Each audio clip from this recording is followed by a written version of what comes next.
வணக்கம், welcome to Chitra Murali's kitchen. இன்னைக்கு என்ன ரெசிபி பார்க்க போறோம் அப்படின்னு பார்த்தீங்கன்னா, கத்திரிக்காயில ஒரு சாதம் ஒன்று பண்ண போறோம். அதுக்கப்புறம் சேமியா, தேங்காய் இதெல்லாம் சேர்த்து ஒரு கேசரி ஒன்று பார்க்க போறோம். ஸோ ஃபர்ஸ்ட் கத்திரிக்காய் சாதத்துக்கு என்னென்ன வேணுங்கிறத பார்த்துலாம். நான் ரெண்டு பக்கமுமே கடாய் வச்சிருக்கேன். ஒரு கடாயில நல்லெண்ணெய் விட்டுருக்கேன், அது நல்லா காஞ்சிட்டு.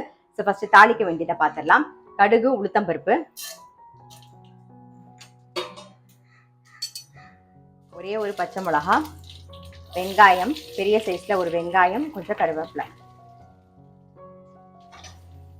வெங்காயம் கொஞ்சம் லைட்டா வதங்கட்டும். வெங்காயம் வதங்கிட்டு கட் பண்ணி வச்சிருக்கிற கத்திரிக்காயை சேர்த்துடலாம். இது கூடவே கொஞ்சம் மஞ்சள் பொடி, அப்புறம் உப்பு, கத்திரிக்காய்க்கு தேவையான உப்பு நல்லா ஒரு மிக்ஸ் பண்ணிட்டு சிம்ல வச்சு மூடி வச்சிருவோம். கத்திரிக்காய் இந்த பக்கம் வெந்துட்டு இருக்கட்டும். அதுக்குள்ள இதுக்கு வறுத்துக்க வேண்டியது என்னென்னு பார்த்துடலாம். வறுத்து பொடி பண்ண வேண்டியதெல்லாம் என்னன்னு பார்த்துருவோம். இந்த பக்கம் கடாயில ஒரு டிராப் எண்ணெய் விட்டுருக்கேன். ஃபர்ஸ்ட் பெருங்காயம், அப்புறம் வரமிளகா, ஒரு 6 வரமிளகா சேர்க்கிறேன். காரம்லாம் உங்களுக்கு தகுந்த மாதிரி பார்த்து போட்டுக்கோங்க. கடலைப்பருப்பு 1 டேபிள் ஸ்பூன், உளுத்தம்பருப்பு 1 டேபிள் ஸ்பூன். இது லைட்டா வறுபடட்டும். தனியா ஒரு 2 டேபிள் ஸ்பூன். இது கூடவே புளி, ஒரு சின்ன நெல்லிக்காய் சைஸ் புளி எடுத்துக்கோங்க. அதையும் சேர்த்து குட்டி குட்டியா பிச்சு போட்டு அதையும் வறுத்துக்கணும்.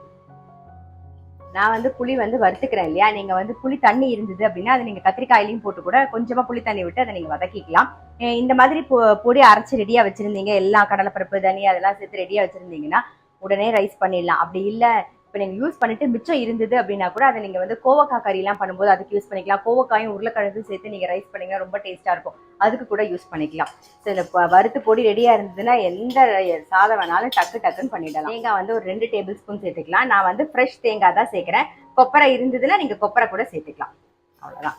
இதையும் நல்லா வறுத்துருவோம். தேங்காய் கொஞ்சம் நல்லா வறுபட்டுருது. இப்போ எள்ளு 1 டேபிள் ஸ்பூன் சேர்க்குறேன். எள்ளு அந்த சூட்லேயே நல்லா வறுபட்டுரும். பொரியிற சத்தம் கேட்கும், அப்படியே விட்டிங்கன்னா நல்லா பொரியும். கேக்குதா? அவ்வளோதான். இந்த சூட்லேயே சரியாயிடும். ஆஃப் பண்ணிடுறேன். ஆறுனதுக்கு அப்புறமா நம்ம அரைச்சிக்கலாம். பாருங்க, கத்திரிக்காய் சாதத்துக்கு வறுத்து வச்சது நல்லா ஆறிடுத்து. இப்போ அரைச்சி எடுத்து வந்துடலாம். பாருங்க, பொடி பண்ணி வந்தாச்சு. வறுத்ததை கத்திரிக்காய் சாதத்துக்கு ரெடி ஆயிடுது. கத்திரிக்காயும் நல்லா வெந்திருக்கும். பாருங்க, நல்லா வெந்திருக்கு. இப்போ இந்த பொடி பண்ணதை சேர்த்துடலாம்.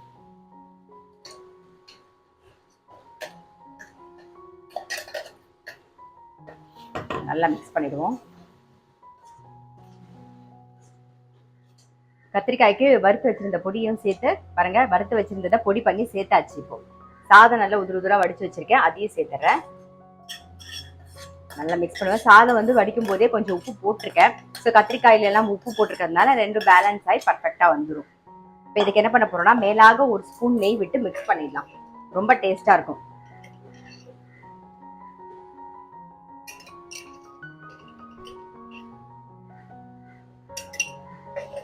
மிக்ஸ் பண்ணிடுவோம்.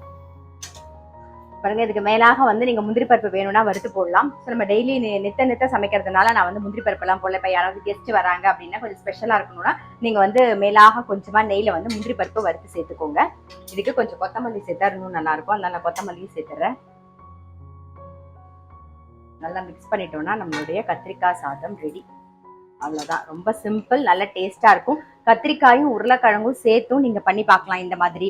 அப்படி இல்லைன்னா கோவக்காயும் உருளைக்கிழங்கும் நல்லா இருக்கும். கத்திரிக்காய் கோவக்காய் 2 சேர்த்து போட்டாலும் நல்லா இருக்கும். காம்பினேஷன் நம்ம பண்ணிக்கிறது தான். இந்த காம்பினேஷன்லாம் ரொம்ப நல்லா இருக்கும். குடமிளகா கூட ரொம்ப சூப்பரா இருக்கும். கத்திரிக்காயோட குடமிளகா இல்லைன்னா உருளைக்கிழங்கோட குடமிளகா இதெல்லாமே ரொம்ப நல்லா இருக்கும். அரிசி நான் இன்னைக்கு பாஸ்மதி அரிசி யூஸ் பண்ணிருக்கேன். நீங்க நார்மல் ரைஸ் கூட யூஸ் பண்ணிக்கலாம். பாஸ்மதி அரிசியா இருந்தா 1 கப்புக்கு 2 கப்பு தண்ணி விட்டு நல்லா கரெக்டா உப்பு கொஞ்சம் நெய் விட்டு வேக வச்சு ரெடியா எடுத்து வச்சுக்கோங்க. நார்மல் அரிசிக்கு உங்களுக்கே தெரியும், தண்ணி ஒரு கப்பு அரிசினா சில சமயம் 4 கப்பு தண்ணி பிடிக்கும். ஆனா நீங்க உதிரா சாதம் வேணும் அப்படின்னு நினைச்சீங்கன்னா 3 கப்பு தண்ணி விட்டு சாதம் உதிரா வடிச்சு ரெடியா எடுத்து வச்சுக்கோங்க. இப்ப நம்மளுடைய கத்திரிக்காய் சாதம் ரெடி. ஸோ இதை ஆஃப் பண்ணி இதை ஓரமா வச்சுட்டு அடுத்தது நம்ம பார்க்க போறது சேமியாவும் தேங்காயும் சேர்த்து ஒரு கேசரி தான் பண்ண போறோம். ஸோ அது எப்படி பண்றது அப்படிங்கிறத பார்த்துலாம். இப்போ நெக்ஸ்ட் நான் சொன்ன மாதிரி சேமியாவும் தேங்காயும் சேர்த்து ஒரு கேசரி தான் பண்ண போறோம். அதுக்கு கடாயில என்ன பண்ணிருக்கேன்னா, நெய் விட்டு முந்திரி பருப்பை வறுத்து எடுத்துக்க போறோம் ஃபர்ஸ்ட். ஸோ முந்திரி பருப்பு சேர்த்துருக்கேன். முந்திரி பருப்பு வறுத்து எடுத்தாச்சு. இப்போ சேமியா சேர்த்துக்கலாம். நான் வந்து இந்த கப்பில் எடுத்திருக்கேன். இந்த சின்ன டம்ளர் எடுத்தேன். இந்த சின்ன டம்ளர் தலை தட்டி ஒரே ஒரு டம்ளர் எடுத்திருக்கேன். சேமியா வந்து தலை தட்டி ஒரே ஒரு டம்ளர் எடுத்திருக்கேன். உங்களுக்கு தெரியணுங்கிறதுக்காக தான் தேங்காய் வந்து கொஞ்சம் கும்மாச்சியா எடுத்திருக்கேன். கும்மாச்சியா போடுறோம்ல, ஸோ தேங்காய் வந்து கொஞ்சம் கும்மாச்சியா எடுத்திருக்கேன். சேமியா வந்து இந்த மாதிரி தலை தட்டிட்டு ஒரே ஒரு டம்ளர் எடுத்திருக்கேன். சேமியாவை ஃபர்ஸ்ட் நல்லா வறுத்துக்கலாம். சேமியா வந்து லைட்டா வறுபட ஆரம்பிச்சிட்டு நிறைய பேர் கேட்டிருந்தீங்க திங்கட்கிழமை வந்து ஏன் வீடியோ வரல அப்படின்னு சொல்லிட்டு. ஆக்சுவலாக உங்களுக்கே தெரியும், அன்னன்னைக்கு வீடியோவை தான் நான் உங்க கூட ஷேர் பண்றேன். திங்கட்கிழமை வீடியோ எடுக்க முடியல, அதனால தான் உங்க கூட ஷேர் பண்ணிக்க முடியல. சாரி. இனிமேல் வந்து கூடிய முட்டை எடுக்கிறதுக்கு முயற்சி பண்ணிடுறோம்.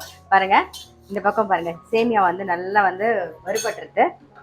இப்போ வந்து இதுக்கு தண்ணி வேகத்த அளவுக்கு தண்ணி விட்டுக்கலாம்.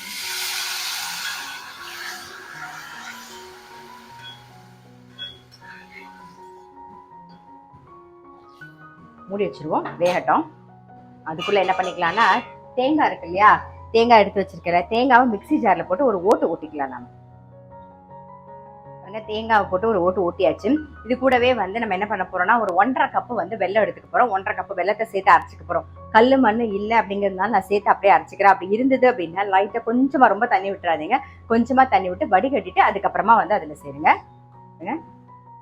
அரைச்சி எடுத்துட்டு வந்துடலாம். சும்மா ஒரு ஓட்டு ஓட்டிக்கலாம், சேர்ந்தாப்புல வரத்துக்கு தான். தேங்காய் வெல்லம் சேர்த்து அரைச்சாச்சு. இந்த பக்கம் வந்து சேமியா வெந்திருக்கும், அதையும் பார்த்துடலாம். பாருங்க, சேமியா நல்லா வெந்திருக்கு, நல்லா வெந்திருக்கு. ஸோ இது கூடவே என்ன பண்ண போறோம் அப்படின்னு பார்த்தீங்கன்னா, ஏலக்காய் பொடி சேர்த்துடலாம். ஏலக்காய் பொடி சேர்த்து ஒரு மிக்ஸ் பண்ணிட்டு அரைச்சதையும் சேர்த்துருவோம். தேங்காயும் வெல்லத்தையும் சேர்த்து அரைச்சி வச்சிருக்கோம் இல்லையா, அதையும் சேர்த்துருவோம். சேர்த்துட்டு நல்லா மிக்ஸ் பண்ணிக்கலாம்.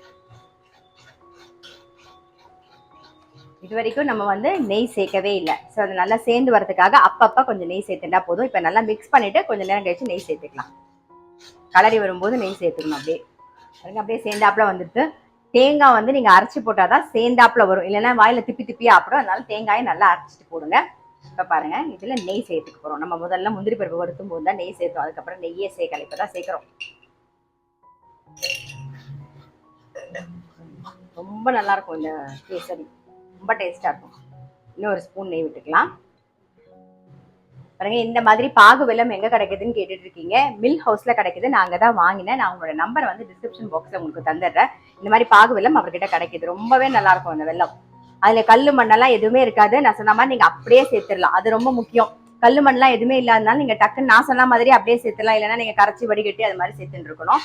பாருங்க, நம்மளுடைய கேசரியும் பாருங்க அப்படியே ஒட்டாம அப்படியே ரெடி ஆயிட்டு வந்துருக்கு, ரொம்ப டேஸ்டா இருக்கும். பாருங்க, நம்மளுடைய சேமியா தேங்காய் சேர்த்த கேசரி ரெடி. பாருங்க, ஒட்டாம அப்படியே வந்துருக்கு. அவ்வளவுதான். இதுல முந்திரி பருப்பு, வறுத்த முந்திரி பருப்பை சேர்த்துடலாம். அவ்வளவுதான், ஆஃப் பண்ணிட வேண்டியதுதான். சேமியாவும் தேங்காயும் சேர்த்து இது வரைக்கும் கேசரி இந்த மாதிரி ட்ரை பண்ணி பார்க்கல அப்படின்னா கண்டிப்பா ட்ரை பண்ணி பாருங்க. ரொம்ப ரொம்ப டேஸ்டா இருக்கும், டிஃப்ரெண்டா இருக்கும், எல்லாருக்குமே பிடிக்கும். நம்ம வந்து சக்கரை வேணாம்னு நினைக்கிறதுனால இந்த வெல்லம் போட்டு பண்றதுனால இன்னுமே நல்லா இருக்கும். ஸோ இன்னைக்கு ரெசிபி பார்த்துருப்பீங்க. சேமியா தேங்காய் போட்ட ஒரு கேசரி, அதுக்கப்புறம் வந்து கத்திரிக்காய் சாதம், கத்திரிக்காய் பொடி போட்டு சாதம். இதுவும் ரொம்ப சிம்பிள் தான். வெங்காயம் அதில் வேணும்னா நீங்க வெங்காயம் சேர்த்துக்கலாம், அப்படி இல்லைன்னா வெறும் கத்திரிக்காய் மட்டும் போட்டு கூட பண்ணிக்கலாம். ஸோ அதெல்லாமே ஆப்ஷனல் தான். பட்டை கிராம்பு அதெல்லாம் வேணும், அந்த மசால் வாசனை பிடிக்கும் அப்படின்னா அதுவும் நீங்க சேர்த்து வறுத்துட்டு பொடி பண்ணி சேர்த்துக்கலாம். நான் இன்னைக்கு அதெல்லாம் எதுவுமே சேர்க்காம ரொம்ப சிம்பிளா பண்ணியிருக்கேன். அப்புறம் எப்பயும் போல தயிர் சாதம், அவ்வளவுதான். ஸோ கண்டிப்பா வந்து ட்ரை பண்ணி பாருங்க. நான் சொன்ன மாதிரி சேமியாவும் தேங்காயும் வெல்லம் இது மூணுத்தையும் சேர்த்து கேசரி பண்ணி பார்க்கல அப்படின்னா டெஃபினட்டா ட்ரை பண்ணி பாருங்க. ரொம்ப ரொம்ப டேஸ்டா இருக்கும், எல்லாருக்குமே பிடிக்கும். நான் அடுத்த வீடியோல சந்திக்கிறேன்.